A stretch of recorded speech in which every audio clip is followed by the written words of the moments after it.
OFW noon, negosyante na ngayon. Excited ako makilala tong taong to. By the way, I am Coach Nina, dati ring OFW from Morocco. And right now, he's very inspiring person na nakilala ko din sa online and magpapakilala siya sa atin. Hi, Coach!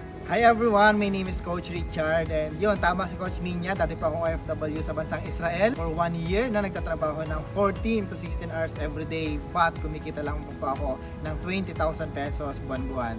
Oh, anong trabaho mo dun, Coach? Magsasaka po. Grabe, magsasaka pero nakarating ng Israel. Yes. Anong reason? Bakit ka nag-join sa community? Ayan, no, isa sa mga reason po kasi akala ko dati pag-iibang bansa, pagiging OFW, makapagbigay sa akin ng pangarap ko sa buhay kasi bata pa lang ako, ang taas ko ng mangarap and hindi ko nakita sa pag-abroad yun. And nakita ko no, na ang daming OFW before yun naging ano ko talaga turning point. Ang daming OFW right now na ang tagal na sa ibang bansa, gusto nang umuwi pero walang magawa. Diba? Kaya sabi ko hindi ko na kailangan na pagdaanan pa, yun na pagdaanan nila, kumbaga magiging lesson sa akin, no? Na matututo ako sa experience nila. Kaya naman, kakasimula ko pa lang mag-ibang bansa, isang taon pa lang, nag-decide talaga ako na maghanap ng opportunity. And good news kasi yung opportunity na hinanap ko, dito ko nakita sa Elites Empire. Grabe no, grabe yung nabigay ng Elites Empire and ako mismo sobrang nakarelate din. Kasi 24/7 pero mas grabe din yung trabaho ng pagiging farmer sa ibang bansa. I really salute sa mga OFW and balita ko kasi yung kinikita mo sa ibang bansa 20,000 no? Yes. Sa isang buwan. Pero nabalitaan ko, this month, wala pa, hindi pa tapos yung buwan. Ang laki-laki na ng kinita mo. And narinig ko rin na isang taon mo siyang kikitain sa ibang bansa. Magkano na ba yan? Yes, syempre, sabi ko nga, no, kumikita ako sa ibang bansa ng 20,000 pesos every month.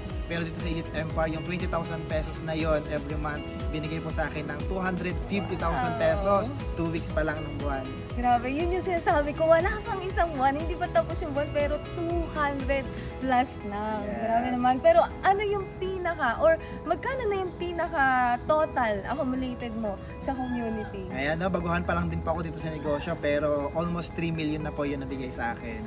Wow! Congrats, Coach, ha! Alam mo, maraming mai-inspire sa'yo. And kahit ako, number 1 na na-inspire right now. And last na lang, no? Quick na lang tayo. Ano yung message mo or masasabi mo sa mga taong makakakita sa'yo na kapwa mo OFW and nasa ibang bansa right now or kahit nakauwi na for good. And I know talagang mapapahaw din sa atin. Yes, no, sa lahat po ng mga OFW, sa lahat ng mga kababayan po natin na nanonood right now, ang gusto ko lamang po sabihin sa inyo is congrats, no? Kasi nakita mo yung opportunity na nakita ko lang din, na nakita lang din ni Coach Nina. And dahil sa opportunity na to, talagang pinaglagyan namin no, ng sipag, galing namin sa trabaho, and I know masipag ka din, magaling ka sa trabaho, and I know na kung yung galing yung sipag na meron ka is ilalagay mo sa right opportunity dito sa Elites Empire na nakita lang din namin ni Coach Nina. Alam ko yung resulta na meron kami is posible din talaga na maging resulta mo. Yes, tamang-tama yan. And congratulations, Coach David. Tama yung sinabi niya, no? Kung ano yung resulta na nakita mo sa amin ni Coach David, kayang-kaya mo din maging resulta. Kaya I know you are very interested right now. I can guide you here. Mag-message ka sa inbox ko. See you and you are next. Yes.